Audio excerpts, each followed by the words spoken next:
저는 오래전에 한 집사님 가정을 신방했습니다. 남편 집사님 되시는 분은 택시를 운전하는 일을 하셨는데 제가 신방을 갔더니 집 밖에서 기다리고 계셨습니다. 제가 어떻게 된 건가 물어보니까 마침 그날 일하시는 날이었는데 일하시다가 중간에 이제 신방 시간이 돼서 집에 들어와서 기다리셨다라는 겁니다. 집사님과 함께 집으로 들어가서 온 가족이 함께 찬양을 하고 말씀을 나누고 또 기도를 하는 시간을 가졌습니다. 신방을 마치고 나서 다과를 하는데 그 집사님이 저에게 목사님, 제가 간증할 게 있습니다.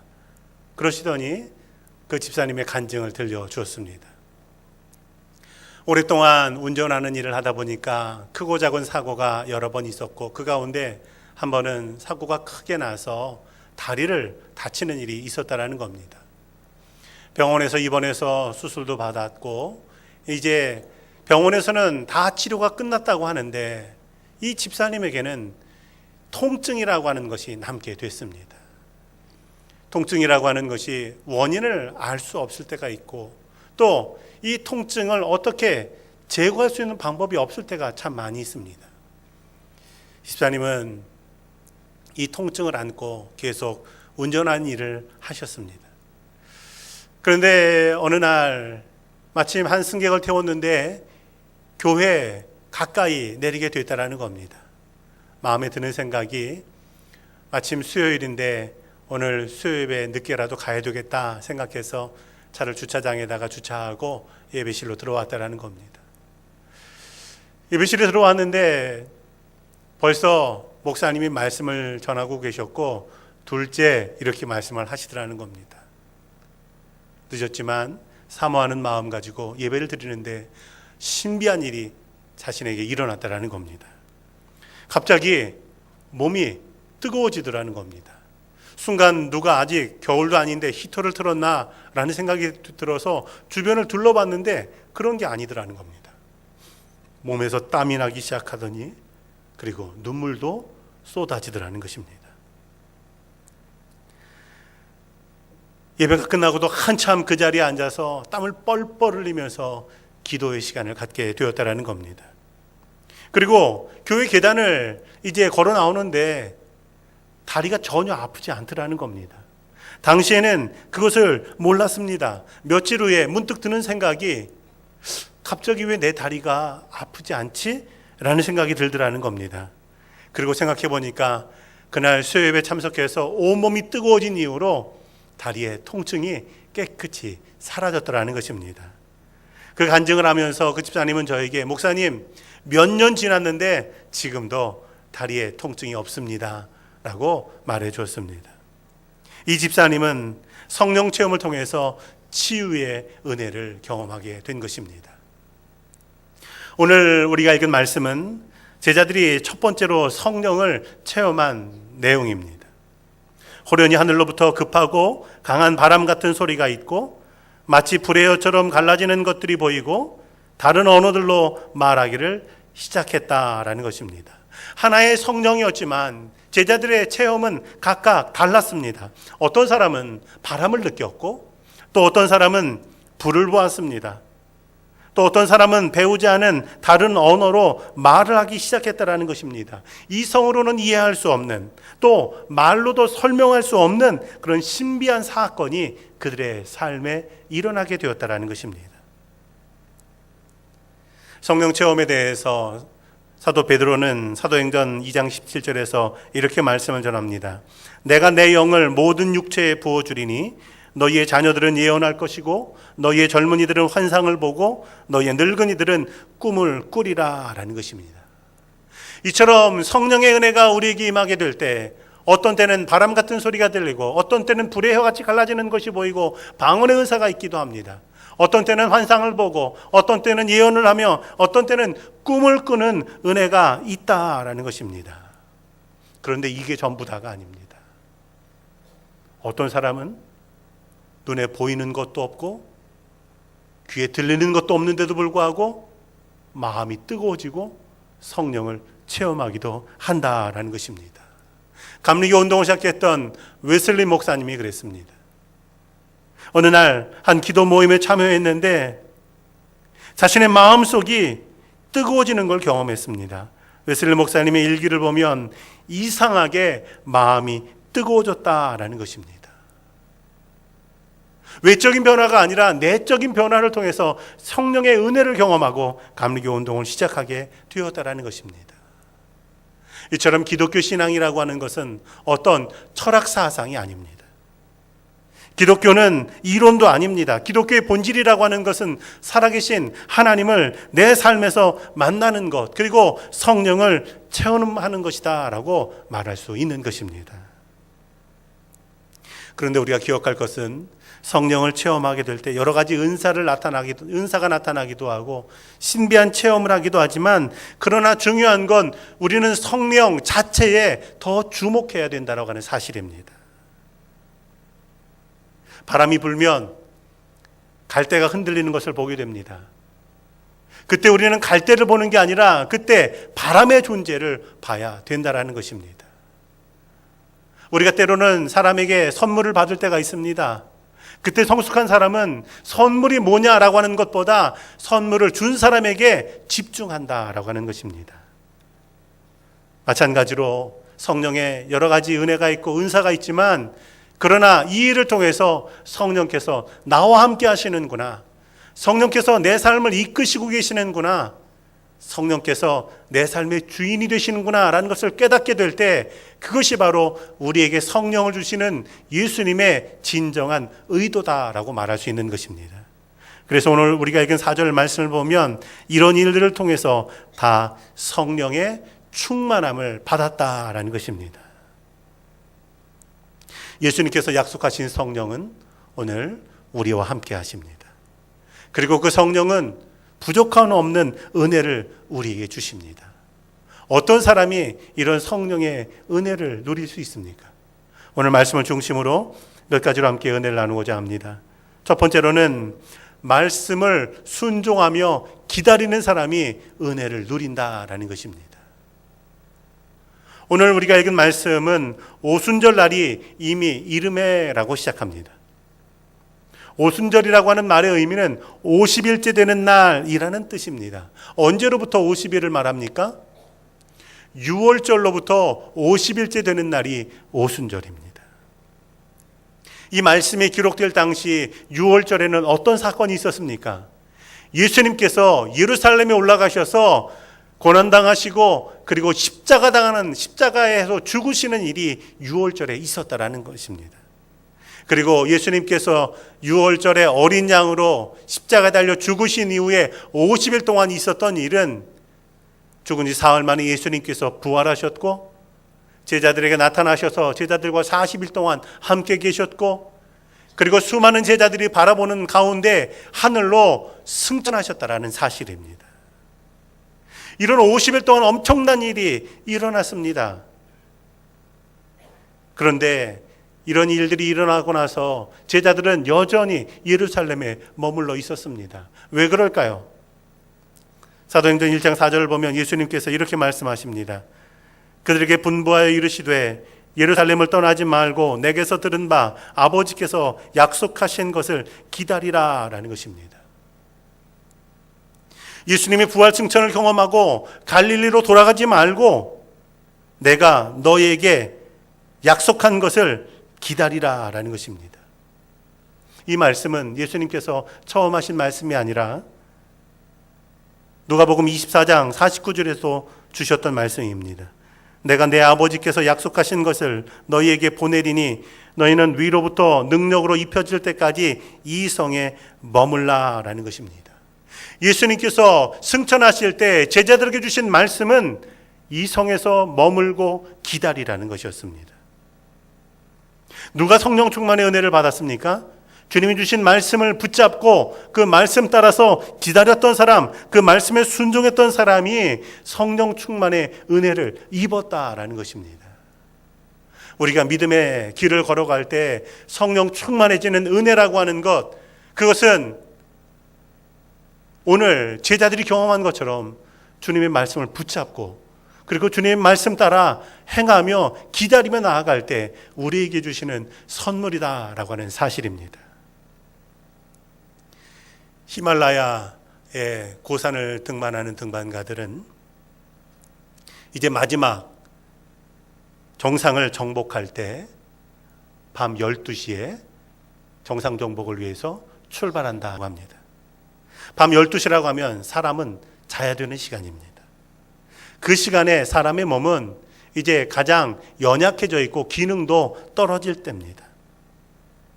그런데 왜 밤 12시에 정상을 정복하러 출발합니까? 왜냐하면 그 시간에는 눈이 단단하게 얼어 있어서 오르기 쉽고 그렇기 때문에 또 눈사태가 날 위험도 적기 때문이라는 겁니다. 그런데 그 시간을 뒤로 하고 몸이 좋은 컨디션을 가지고 나가야 된다 생각해서 해 뜬 다음에 나간다고 한다면 몸은 좋은 컨디션일지 모르지만 찬 공기와 따뜻한 공기가 섞이면서 눈사태가 날 확률이 높아진다는 것입니다. 정상을 정복하는 사람은 내가 좋은 상태가 아니라 산이 좋은 상태, 그 상태를 선택해서 정상에 오른다라는 것입니다. 우리가 믿음의 길을 걸어가며 성령 충만함을 사모한다고 한다면 그것은 내 삶의 길을 내가 생각하는 대로 이끄는 것이 아니라 성령께 의존하며 성령께 의탁하게 될 때 이루어지는 것입니다. 내 시간도 하나님의 계획에 맞추게 될 때 우리 삶에 이루어지는 일입니다. 우리는 삶에 때가 있다라고 말합니다. 그래서 자녀들에게도 늘 공부가 때가 있다라고 말합니다. 인간관계에도 때가 있습니다. 누군가에게 뭔가 사과할 때도 때가 있고 감사를 전할 때도 때가 있습니다. 이 때를 놓치면 참 나중에는 어색해지는 것이 사람과 사람 사이의 관계입니다. 마찬가지로 신앙생활에도 때가 있다라는 것입니다. 그래서 선지자는 이렇게 말씀을 전합니다. 보라, 지금은 구원받을 때요 은혜 받을 때다라는 것입니다. 다시 말하면 지금 구원과 은혜의 때가 있는데 이 기회를 놓치지 않는 것, 그것이 믿음의 삶이다라는 것입니다. 오늘 예수님께서는 제자들에게 성령을 주실 때 왜 기다리라고 하실까요? 예수님 승천하시면서 동시에 제자들에게 성령을 주시는 것이 더 좋은 것 아니겠습니까? 제자들은 그 당시 예수님과 40일 동안 함께 있었고 예수님이 승천하시는 것을 볼 때 흥분되기도 했을 겁니다. 그때 성령까지 주신다면 더 효과적이지 않겠습니까? 성경을 보면 예수님의 승천을 본 사람은 500명입니다. 그런데 예수님 말씀에 순종해서 기다린 사람은 몇 명입니까? 120명이었다는 사실입니다. 500명이라고 하는 사람이 기적을 경험했지만 그 가운데 예수님 말씀 붙잡고 그 말씀을 순종하며 기다린 사람은 120명밖에 없었다라는 것입니다. 다시 말하면 기적을 경험한다고 성령을 체험하는 것이 아니라는 것입니다. 기적을 경험한 사람들 가운데 성령 체험한 사람은 말씀 붙잡고 그리고 믿음 가지고 기다렸던 사람들이었다라는 것입니다. 그래서 사도행전 5장 32절을 보면 베드로와 사도들은 이런 말을 증거합니다. 우리는 이 일의 증인이요 하나님이 자기에게 순종하는 사람들에게 주신 성령도 그러하다라는 것입니다. 운동선수 가운데 믿음이 좋은 선수들이 여러 명 있습니다. 그 가운데 한 명이 역도 선수인 장미란이라고 하는 선수입니다. 이 장미란이라는 선수는 운동선수로도 성공했고 그리고 삶도 아주 많은 사람들에게 좋은 영향력을 끼치면서 살고 있습니다. 한 번은 이 장미란 선수에게 사람들이 질문했습니다. 역도 선수로서 성공할 수 있었던 비결이 무엇입니까? 그때 장미란 선수는 이런 대답을 했습니다. 아버지에게 순종한 결과입니다. 역도를 하면서 하기 싫었던 순간도 많았고 어떤 때는 정말 역도하는 게 죽기보다도 싫었다라는 겁니다. 그런데 그때마다 아버지가 해준 말씀은 그것이 내 길이다. 그것이 내 사명이다 라는 말이었고 그것에 순종할 때 결국 나는 역도로서 성공할 수 있었다라고 그렇게 말합니다. 마찬가지로 우리가 신앙의 길을 걸어갈 때 성공적인 삶을 산다라고 하는 것, 그것은 주님 말씀하실 때 그 말씀에 언제든 아멘이라고 순종하는 것임을 믿으시기 바랍니다. 순종하지 않고는 성령의 은혜를 충만히 받을 수 없습니다. 내 마음대로 산다고 하면서 성령의 은혜를 따라 살 수가 없다라는 것입니다. 그래서 앤드루 머레이라고 하는 목사님은 우리가 신앙에 입문하는 순간 순종의 학교에 입학한다라고 그렇게 말합니다. 우리가 살아가는 세상에서 주의 말씀에 순종한다라고 하는 것은 세상 사람들은 어리석은 일이라고 말할지 모릅니다. 그러나 성경은 순종하는 사람이 믿음 안에서 성공하며 순종하는 사람이 믿음 안에서 승리한다라고 말씀합니다. 내 삶을 주님께 맡기고 내 시간을 주님에게 맞추는, 주님께서 하신 말씀에 순종함으로 성령으로 충만해지는 교우들 되기를 주의 이름으로 축원합니다. 두 번째로는 함께 모여 기도하는 사람입니다.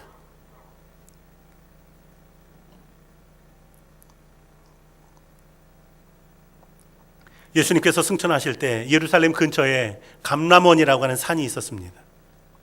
거기에 예수님의 500명의 제자들이 함께 있었습니다. 예수님께서 그들에게 마지막으로 뭐라고 말씀하십니까? 성령이 너희에게 임하시면 너희가 능력을 받아서 예루살렘과 온 유다와 사마리아와 땅끝까지 이르러 나의 증인이 되리라 라고 말씀하셨습니다. 그리고는 승천하셨습니다. 이 승천한 광경을 500명의 제자가 봤지만 그 중에 120명만이 이제 마가의 다락방이라고 하는 곳으로 가게 됩니다. 오늘 우리가 읽은 2절 하반절을 보면 그들이 다 같이 한 곳에 모였다라는 것입니다. 그들은 다 같이 한 곳에 모여서 무엇합니까? 사도행전 1장 14절에 보니까 여자들과 예수의 어머니 마리아와 예수의 아우들과 더불어 마음을 같이하여 오로지 기도에 힘쓰니라 라는 것입니다. 120명이나 되는 사람들이 그저 음식을 해먹고 즐거워하면서 있는 가운데 성령이 그들의 삶에 임한 게 아니라 그들이 한 마음과 한 뜻이 돼서 기도하는 그 시간에 성령으로 충만해지는 은혜가 임했다라는 사실입니다. 몇 해 전에 저는 다니엘 기도회라고 하는 것을 인도한 적이 있습니다. 이 다니엘 기도회는 21일 날을 정해놓고 그리고 교회에서 모이지 않고 교우들의 가정을 돌아다니면서 기도회를 하는 기도회입니다. 그 다니엘 기도회는 전도를 위해서 모였던 기도회입니다. 처음에 다니엘 기도회를 하기로 하고 이제 어느 가정에서 모이기로 했을 때는 몇 가정 모이지 않았습니다. 그런데 하루 시간이 가면서 모여지는 교우들의 수가 늘어났습니다.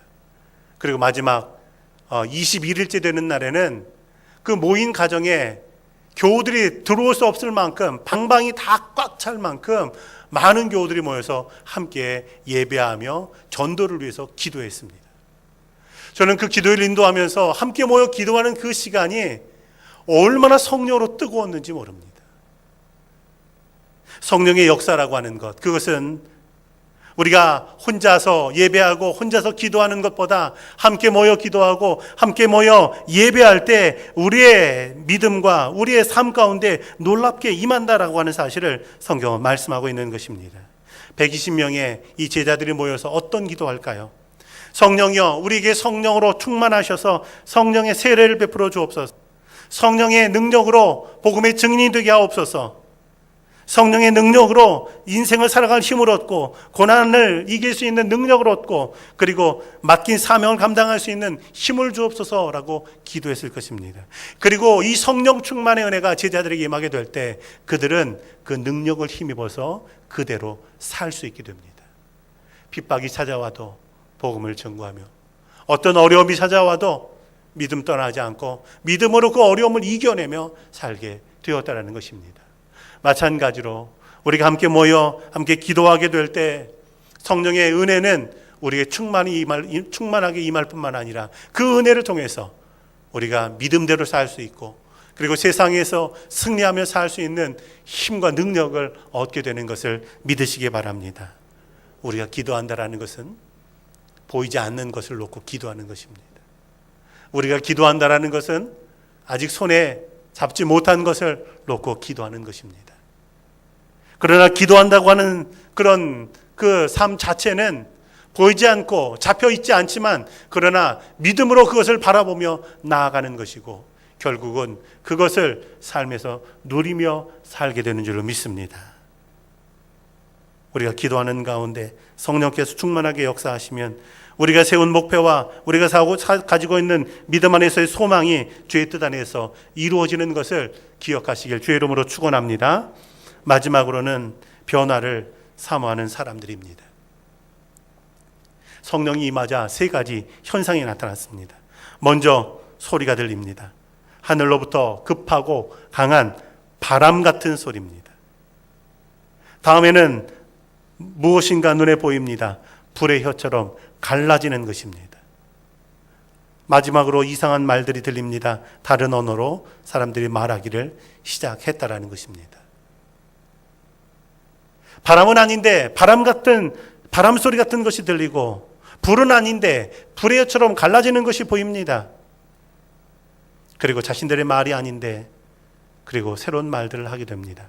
이 모든 것이 어디로부터 임하게 됐을까요? 오늘 2절 말씀을 보니까 하늘로부터 임했다라는 것입니다. 이 모든 일들은 제자들에게서 이루어진 것이 아니라 하늘로부터 그들에게 임했다라는 것입니다. 여기 하늘로부터 임했다라고 하는 건 성경에서 특별한 의미를 가집니다. 예수님께서 처음 사역을 시작하기 전에 물에 들어가셔 세례를 받고 올라오실 때 어떤 일이 일어났습니까? 하늘에서 소리가 났고 이는 내 사랑하는 아들이라고 하는 음성이 들렸습니다. 제자들이 기도할 때 성령으로 충만해졌는데 이 성령 충만을 받을 때 역시 하늘로부터 능력이 그들에게 임했다라는 사실입니다. 구체적으로 하늘로부터 어떤 것입니까? 하늘로부터 임하는 소리를 들었습니다. 제자들은 성령 체험을 통해서 하늘로부터 임하는 불을 보았고 하늘로부터 임하는 말이 자신들의 입에서 나오는 것을 경험하게 되었다라는 것입니다. 사람들은 그 사람이 보고 듣고 말하는 것을 통해서 그 사람이 어떤 사람인가를 우리는 알 수 있습니다. 그래서 그 사람이 보는 것이 변하고 듣는 것이 변하고 말하는 것이 변하면 그 사람이 전체적으로 변했다라고 말합니다. 성령 충만의 은혜가 있게 될 때 이 사람들은 하늘로부터 오는 것을 보고 하늘의 음성을 듣고 그리고 하늘의 축복의 언어를 그들의 입에 두게 되었다라는 것입니다. 로렌스라고 하는 학자가 송사리 물고기 한 마리를 가지고 실험을 했습니다. 물고기의 뇌 부분에 손상을 줬습니다. 그리고는 그 물고기를 다시 물에다 집어넣으니까 이 물고기가 이상한 행동을 합니다. 몸을 막 부르르 떱니다. 미친 듯이 흔들어댑니다. 이 송사리를 물 한 마리에 물에다가 집어넣고 이렇게 관찰을 하니까 처음에 옆에 있던 다른 송사리들이 그 물고기를 그냥 이렇게 바라보고 있더니 시간이 어느 정도 지나니까 정상적인 송사리들이 그 송사리를 따라서 몸을 막 비틀고 이상하게 몸을 흔들어 대더라는 겁니다. 이 일을 통해서 로렌스라는 학자는 한 물고기의 이상 행동이 다른 물고기에도 영향을 준다라는 결론을 내렸습니다. 이 시대를 살아가는 우리에게 사도 바울은 너희는 이 세대를 본받지 말라라고 그렇게 권면합니다. 우리가 본받지 말라라고 하는 이 세상은 어떻습니까? 점점 보고 듣고 말하는데 꺼리낌이 없어지는 세상입니다.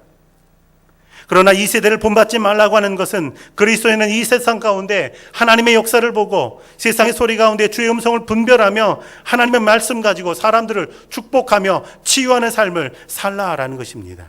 그리고 이 모든 것을 가능하게 하는 것이 성령의 능력을 힘입을 때 우리가 가능하다는 사실을 믿으시기 바랍니다. 우리가 성령 충만해야 되는 이유가 여기에 있는 것입니다. 한 알코올 중독자가 회개하고 예수 믿게 됐습니다. 그런데 술을 끊는 것이 너무 어렵습니다. 어느 날 술집 옆을 지나가는데 그 창가에 진열되어 있는 술병을 보는데 도저히 참을 수가 없습니다. 고민하고 있는데 그 옆에 있는 가게에 한 가지 게시문이 걸려 있었습니다. 돈 1달러만 내면 우유를 마음껏 마실 수 있습니다. 그래서 그 옆에 있는 가게에 가서 돈 1달러를 내고 우유를 실컷 먹었습니다. 더 이상 먹을 수 없을 만큼 먹었습니다. 그랬더니 나올 때 그 술을 봐도 먹을 수도 없겠다, 이런 생각 들고 그냥 지나치게 되었다라는 것입니다. 다시 말하면 좋은 것으로 가득 채우게 되면 그 안에 나쁜 것이 들어올 수 없다라는 것입니다. 성령으로 가득 차게 되면 우리가 보고 듣고 말하는 것이 성령을 따라서 행할 수밖에 없다라고 하는 사실입니다. 그리고 성령을 따라 말하고 듣고 행할 때 그 사람이 그리스도 안에서 온전한 변화를 경험하는 사람이 되는 줄로 믿습니다.